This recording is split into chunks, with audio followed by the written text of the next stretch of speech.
안녕하세요. 돈을 복사하는 남자 돈목나입니다. 아쉽게도 아직 시장은 비트코인형이 어떻게 흘러가는지에 따라 그 및 알트 동생들도 같이 움직여주는데요. 조금은 안타깝죠. 각각 알트코인들이 더더욱 강해져서 비트 형아랑 따로 노는 동생 알트들도 많이 생겨났으면 좋겠네요. 오늘은 마냥 희망회로만 돌리기보다는 현재 주어진 상황을 객관적으로 보고 긍정적, 부정적인 모든 신호를 분석해드리겠습니다. 우리 돈패밀리 분들은 편향적 사고방식을 버리고 수시로 대응할 수 있어야 합니다. 이 차트가 무슨 차트인지 아시겠나요? 지금 보면 생소하게 느낄 수 있는데 한때 비트코인 일봉 차트입니다. 7월 27일에 나간 영상에서 저는 비트코인의 하락 추세가 상승 추세로 바뀌는 것으로 판단할 수 있는 몇 가지 신호들을 설명해 드렸습니다. 여기서 보이는 노란색 선은 200일 지수 이동평균선인데요. 지수 이동평균선을 영어로 줄인 말이 EMA입니다. 당시에 저는 비트코인 일봉 캔들이 200일 지수 이동평균선을 뚫는지 여부가 향후 방향성을 판단하는 중요한 기준이 될 수 있으니 유심히 관찰해야 한다고 말씀드렸었죠. 그리고 바로 다음날인 7월 28일 영상에서는 200일 EMA 뿐만 아니라 50일 EMA 또한 매우 중요하며 그 둘이 어떤 관계를 가지냐도 큰 의미를 지니고 두 이평선이 골든크로스를 제대로 형성하는 시점에 사고 데드크로스를 형성할 때까지 끌고만 간다면 어마어마한 수익을 낼 수 있다는 설명까지 드렸습니다. 물론 골든크로스라고 해서 무조건 매수하는 것이 아니라 그때의 시장 상황에 따라 걸러야 할 가짜 골든크로스도 있으니 이에 관해서 더 자세히 알고 싶은 분들은 7월 28일 영상을 다시 보시는 걸 추천드립니다. 자, 모르겠으면 다시 보고 오는 거예요. 알겠죠? 그럼 이제 현재 비트코인 차트를 한번 살펴보겠습니다. 영상에 나갔던 7월 28일 이후로 비트코인은 200일 EMA를 돌파했었는데요. 여러분들도 아시다시피 그 뒤로 눌림목을 주며 200일 EMA의 지지를 다진 이후에 상승을 이어갔습니다. 이렇게만 보시면 200일 EMA의 지지를 받았다기엔 좀 애매하다는 생각이 드실 수도 있는데요. 그건 당시에 직접적으로 지지선 역할을 한 다른 추세선이 있었기 때문입니다. 4월 14일의 고점부터 내려오는 노란색 추세선이 보이시나요? 이 추세선을 자세히 보면 고점에서 내려올 땐 이렇게 4번의 윗꼬리와 접점을 가지고 있었고 비트코인이 조정기간을 거치고 회복하며 200일 EMA를 돌파한 이후로는 이렇게 5번의 지지선 역할을 했습니다. 이렇게 일주일이 넘는 기간 동안 연이어 정확하게 지지를 해주는 게 신기하지 않으신가요? 다시 현재를 보시길 바랍니다. 눈치 빠르신 분들은 이미 눈치챘을 텐데요. 지난 9월 7, 8일 하락 이후로 비트코인은 50일 EMA에 붙어서 횡보하고 있고 이 자체로는 상당히 위험한 신호입니다. 작년 말부터 올해 5월까지 50일 EMA 지지를 받으며 상승하던 비트코인은 50일 EMA 위를 타고 움직인 이후에 큰 하락이 시작되었다는 것을 기억할 필요가 있습니다. 여러분들, 이 차트를 한번 보시길 바랍니다. 비트코인 차트 같긴 한데 이전과 보던 것이 뭔가 달라진 것 같지 않으신가요? 이건 비트코인 4시간 차트입니다. 그런데 제가 200 EMA와 50 EMA를 그대로 놔둔 게 보이시나요? 보통 이평선을 부를 때 일봉 차트 기준으로 200일 이평선, 51 이평선이라고 부르기에 이평선은 하루 단위라고 착각하시는 코리니 분들이 많은데요. 이동평균선은 모든 시간 단위에서 의미를 지닙니다. 그 중에서도 특히 200 EMA와 50 EMA는 단기 트레이더들이 1시간 차트나 30분 차트에서 추세를 파악하는 목적으로 많이 사용하는 이평선이기에 그 중요성은 정말 크다고 보시면 됩니다. 4시간 차트를 보시면 상승하는 도중에 작은 눌림목은 50 EMA 지지를 받고 큰 눌림목은 200 EMA의 지지를 받았다는 것을 확인할 수 있습니다. 그런데 두 개의 노란색 박스를 보시기 바랍니다. 4시간 차트상의 최근 움직임이 4월 말의 움직임과 놀랍도록 비슷하지 않나요? 두 경우 모두 50 EMA에서 갑작스럽게 하락이 일어난 이후에 200 EMA 아래를 횡보하는 모습을 보이고 있습니다. 경계심이 조금 드시나요? 이걸로 끝이 아닙니다. 노란색 박스를 좀 더 쳐다보시기 바랍니다. 이제 보이시나요? 네, 데드크로스 발생이 임박한 상황입니다. 여기서 비트코인이 지난 4월 말처럼 한 차례 더 크게 흘러내린다면 당장이라도 데드크로스가 발생할 수 있고요. 그렇지 않고 지금 상태에서 횡보만 한다고 해도 결국 데드크로스는 형성될 것입니다. 여러분들 두려우신가요? 9월에 높은 확률로 조정이 있을 거라는 것은 8월 말부터 제가 말씀드렸던 부분이고요. 그 이후로도 저는 꾸준히 하방 관점을 함께 말씀드렸습니다. 상승장에서도 현금 포지션 일부를 확보하는 것도 중요한데요. 상승장이 아닌 애매한 시기에는 더더욱 현금 포지션을 유지하는 게 더 중요하겠죠? 그래야 어떤 조정이 갑작스럽게 닥쳐도 대응할 수 있기 때문입니다. 제가 9월에 들어서면서 보수적인 관점을 말씀드린 이후로 어떻게 대응하셨는지를 여쭤본 투표인데요. 금요일의 영상에서도 보여드렸는데 그 이후로도 더 많은 분들이 투표에 참여해 주셨고 지금은 1만 명이 넘는 분들이 투표해 주신 상태입니다. 그 결과로는 스페셜 대응법으로 대응하셔서 수익봤다는 분들이 13%였고요. 조정에 대비해서 현금을 확보해뒀던 분들이 21%였습니다. 이렇게 대응하고 계신 분들은 향후 추가 조정이 발생하더라도 멘탈이 더 적게 흔들릴 것이라고 생각합니다. 비트코인이 불안한 움직임을 보임에도 불구하고 다른 코인이 오르니까 안심하고 몰빵 투자하신 분들도 분명 계실 텐데요. 그분들께는 너무 무리하지 말고 익절할 수 있는 종목들은 분할 매도로 접근하시는 것도 불안감을 덜 수 있는 투자 방법이라고 말씀드리고 싶네요.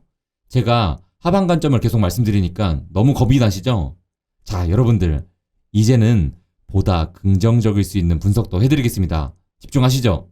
노란색 추세선과 하얀색 추세선을 보시기 바랍니다. 향후 비트코인 움직임에 있어 결정적인 역할을 하게 될 것으로 기대되는 것이 바로 이 두 개의 추세선입니다. 이 추세선이 어디서부터 형성된 추세선인지 아시나요? 무려 2017년의 고점과 저점으로부터 시작된 추세선들입니다. 그중 하얀색 추세선은 2018년과 19년에 많은 상황들 속에서 지지선과 저항선 역할을 했는데요. 그에 반해 노란색 추세선은 올해 초부터 의미를 가지기 시작했습니다. 올해 들어서 두 추세선이 어떤 역할을 했는지 살펴보시길 바랍니다. 자, 조금 더 자세히 볼까요? 2017년부터 시작된 추세선이 아직까지 영향을 주고 있는 게 신기하지 않으신가요? 하지만 여러분, 저는 지금 여러분들에게 신기한 걸 보여드리자고 이 설명을 하고 있는 게 아닙니다. 3일 전에 비트코인 가격을 지지했고 오늘 다시 지지선 역할을 하고 있는 게 바로 이 하얀색 장기 추세선입니다. 이미 현금 확보를 했거나 비트코인, 이더리움 매수를 통해 조정에 대비하신 분들은 시장이 어느 방향으로 흘러가든 대응할 수 있죠. 하지만 풀매수했는데 익절할 종목도 없는 분들은 손절하기보단 패닉셀하지 않고 9월을 잘 버텨내는 게 관건일 것입니다. 그런 분들에게 희망이 될 수 있는 것이 바로 이 두 개의 추세선인데요. 하얀색 추세선이 일시적으로 깨진다면 다시 노란색 추세선이 버텨줄 수도 있습니다.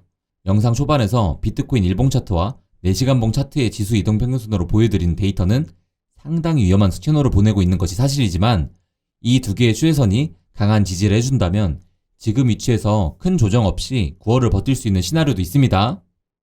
그런데 이 추세선만으로도 마음이 놓이지 않는 분들이 계시죠? 그런 분들을 위해 긍정적인 신호 몇 가지를 더 보여드리겠습니다. 지난번 하락으로 스토캐스틱 RSI가 다시 바닥권으로 돌아왔습니다. 이것만으로 추가 하락이 없다고 판단할 수는 없지만 반등을 예고하는 하나의 신호가 될 수는 있습니다. 그리고 여러분들 집중 한번 해보세요. 이 지표는 생소한 분들이 많으실 텐데요. 마켓 사이퍼라는 지표입니다. 여기서 초록색으로 표시된 영역과 빨간색으로 표시된 영역은 머니 플로우라고 부르는데요. 시장에 돈이 들어오고 있는지 나가고 있는지 그것을 보여줍니다. 그런데 지금 계속해서 시장에 돈이 들어오고 있는 걸로 나타나는 게 보이시나요? 작년 7월 말부터 올해 5월 초까지 머니 플로우가 항상 초록색이었고 그 기간 동안 상승장이 유지되었다는 것이 보이시나요? 그리고 머니 플로우가 유입에서 유출로 바뀌거나 유출에서 유입으로 전환되는 시기가 비트코인 가격이 50일 지수 이동평균선을 위아래로 이탈하는 시기와 일치한다는 것도 주목할 필요가 있습니다. 여러분, 하얀색 박스들을 집중해서 잘 보시길 바랍니다. 집중하세요. 4월 말 그리고 5월 초에 비트코인이 50일 EMA에 붙어서 횡보하기 시작했을 때 머니플로우가 급감하다가 결국 유출로 바뀐 게 보이시나요? 그런데 지금은 어떤가요? 9월 7일과 8일에 크게 하락이 발생한 이후로 제대로 회복하지도 못하고 50일 EMA를 횡보하고 있는 이런 무서운 상황에서 머니플로우는 오히려 점점 늘어나는 게 보이시나요? 비트코인 상승장이 올해 안 나온다면 지금은 유입이 아니라 유출이 되어야 할 텐데 왜 자꾸 시장에 돈이 들어오는 걸까요?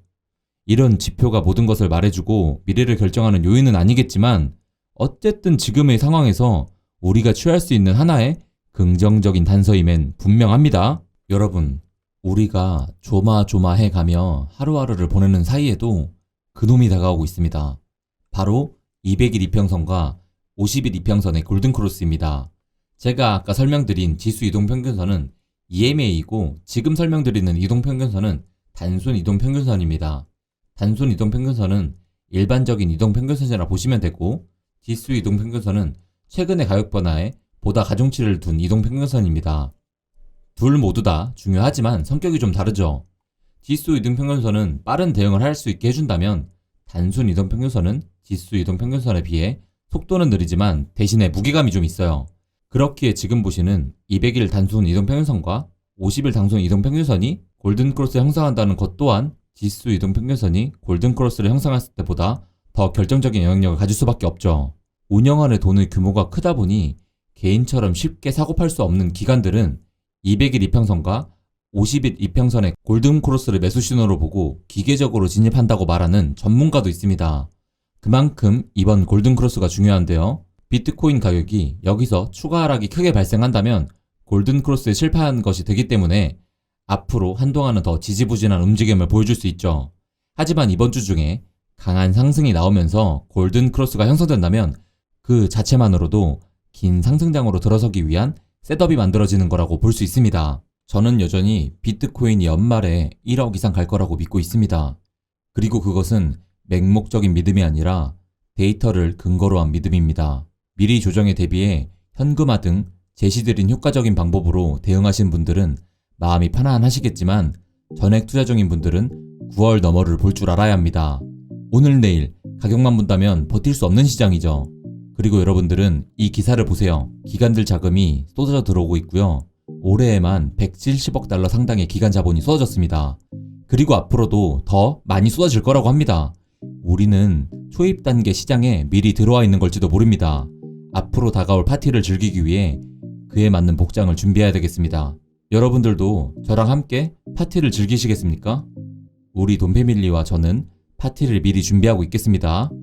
일반 구독자분들 파티 입장료는 구독이니깐요. 구독과 알림 부탁드릴게요. 오늘도 시청해주셔서 감사합니다.